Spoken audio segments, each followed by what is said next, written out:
Emmitt Smith offered up a really interesting theory about the season of Ezekiel Elliott and then about the future of Ezekiel Elliott. And for me, some of it starts here. When Jerry Jones first bought the Cowboys, and if you're old enough to remember, oh, that bumpkin just fell off the melon wagon somewhere between Dallas and Little Rock on 35. Does 35 even go to Little Rock? I don't know.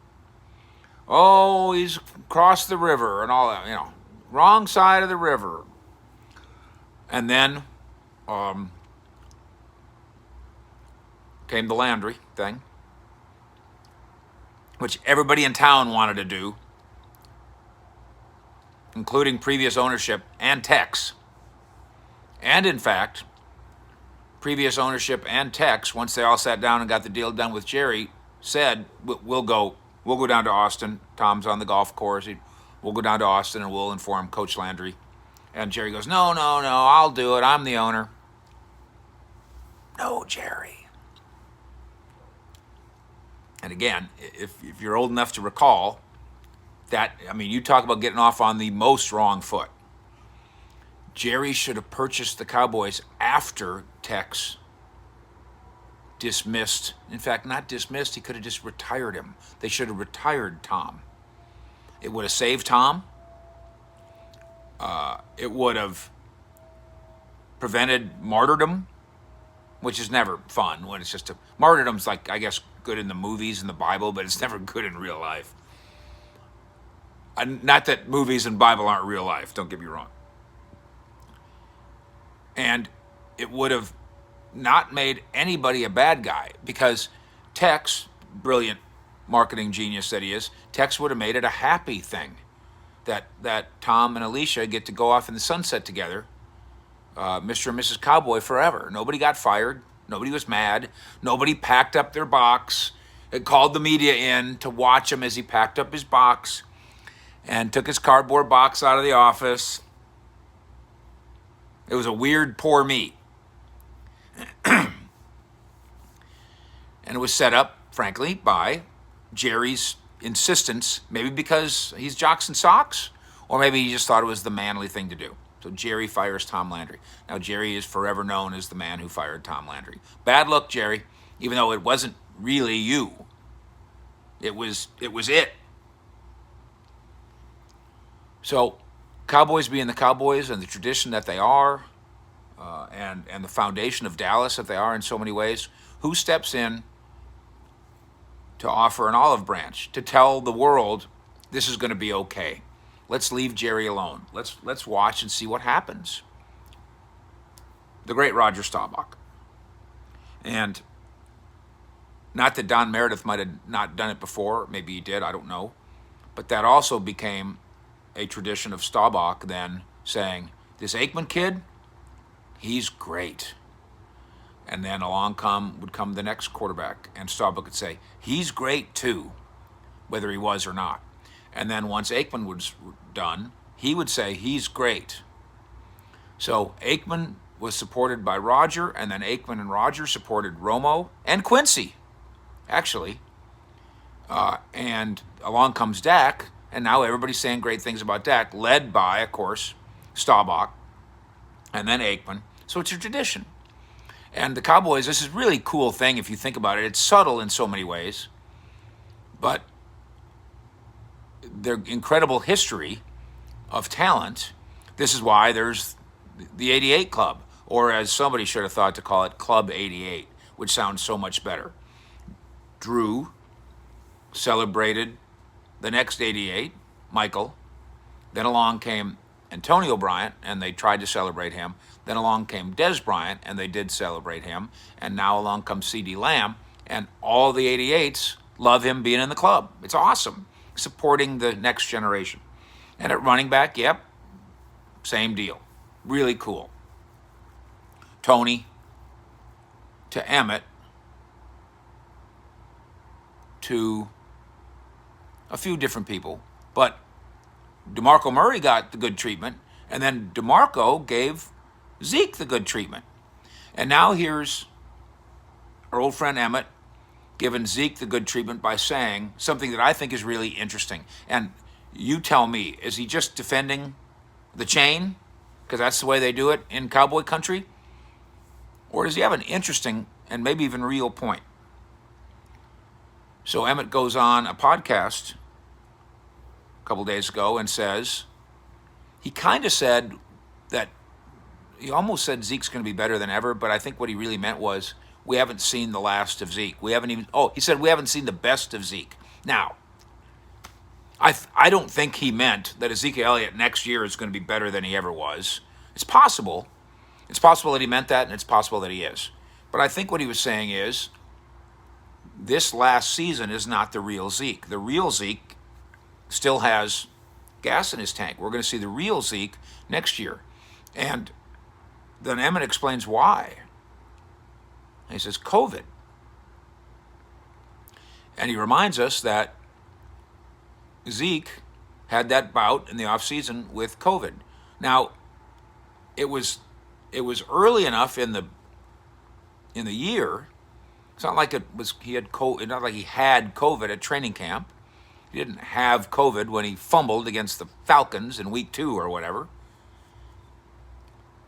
But Emmitt is suggesting that the lingering effects might have impacted everything. And he specifically mentioned the fumbles. Now, I don't know.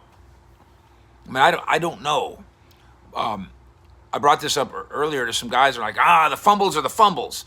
I don't know. Are you an expert on COVID? Because I'm not. You an expert on what it does to your everything? What does it do to your body? What does it do to your mind? What does it do to your level of concentration? I don't know. I don't pretend to know. I'm just listening to Emmitt saying maybe that's a reason. Maybe that's an explanation, not an excuse, which we'll get to in a minute. And then he said his body looked different. Now, I don't know if he meant heavier or leaner or whatever. I'm not sure. But he did say, I bet you Zeke comes back leaner next year. I bet you he's learned more about how to take care and maintain his body, which obviously every guy goes through. We know the Luka Doncic story, and we'll get to the Mavericks in a minute as well. So, is that possible that Zeke had a, quote, down year because he was down with COVID? I think it's a mistake to dismiss that, as little as we really know.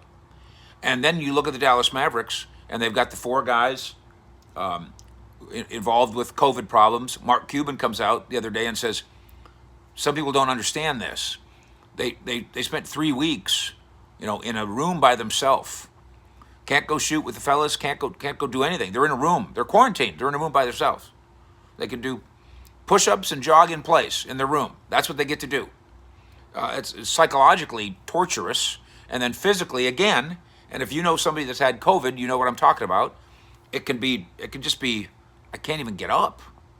I'm sick and I'm in pain, but I also can't even get up. And then they got to work their way back into basketball shape. They got to work their way back psychologically. They got to get back with the team, and then each guy's different. So the Mavericks players come back that first night at Utah, the 3, not Maxi Kleber, but the other 3, and they combined 3 of 14 shooting, and they combined for 9 points, and the whole thing was a basketball disaster. Maybe that's because Cuban's got a point, not an excuse, but a point. That we can't, like what Cuban said is, it's not like you have a cold yesterday and I'll go to work today. It's clearly not like that for many, many, many, many people, including, apparently, those Mavericks and maybe Zeke. The interesting measure here is going back to what Dak said at the beginning of last year. And this is why so many Cowboys went into the Omni Hotel and created their own bubble. And by the way, if you watch our videos, we kind of hang out there. There's still employees at the Omni. There's still Cowboy people living at the Omni, still bubbling it. Maybe they're single. I don't know how else you pull that off, but they are pulling it off. Their commitment is such. Luka at the beginning of this year said, basically, healthiest team wins. And We usually think of healthy as watch out for your ankles and your knees and your shoulders and your concussions. But now this is something else again. And there is clearly, we've got enough history.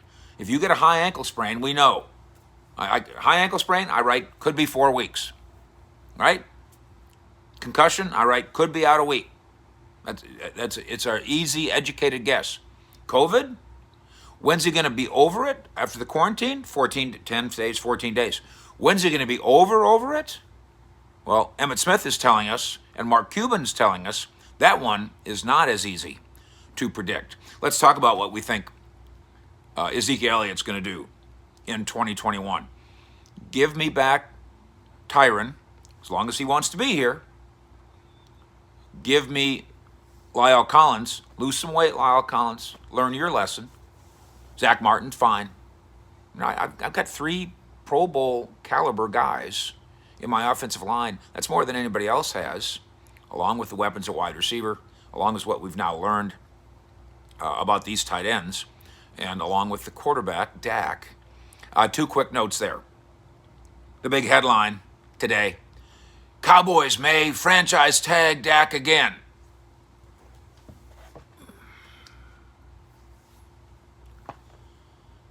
No spit, Sherlock. You think they might?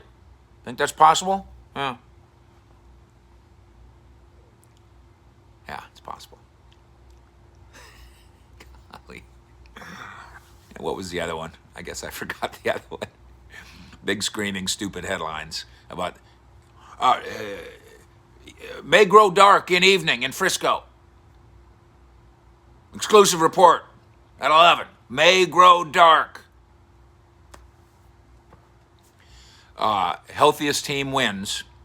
Does that mean the Chiefs stayed healthier than everybody else, or were they just better than everybody else? Does that mean the Bucks stayed healthier than everybody else, or better than everybody else, and is healthy now, not just ankle, knee, shoulder, brain? Is it quarantining that does it? Is it bubbling that does it? We will monitor all that and much more, of course, as we always do. Giving away goodies, too, and we are growing. 20,000 of us plus. I think we're closing in on 21,000, and really fun and flattered. So thanks for coming into my backyard. Thanks for coming into the Star when we're over there. Thanks for what you're doing and spreading the word, hitting that bell, subscribing, and being a part of the Fish Report. Fish.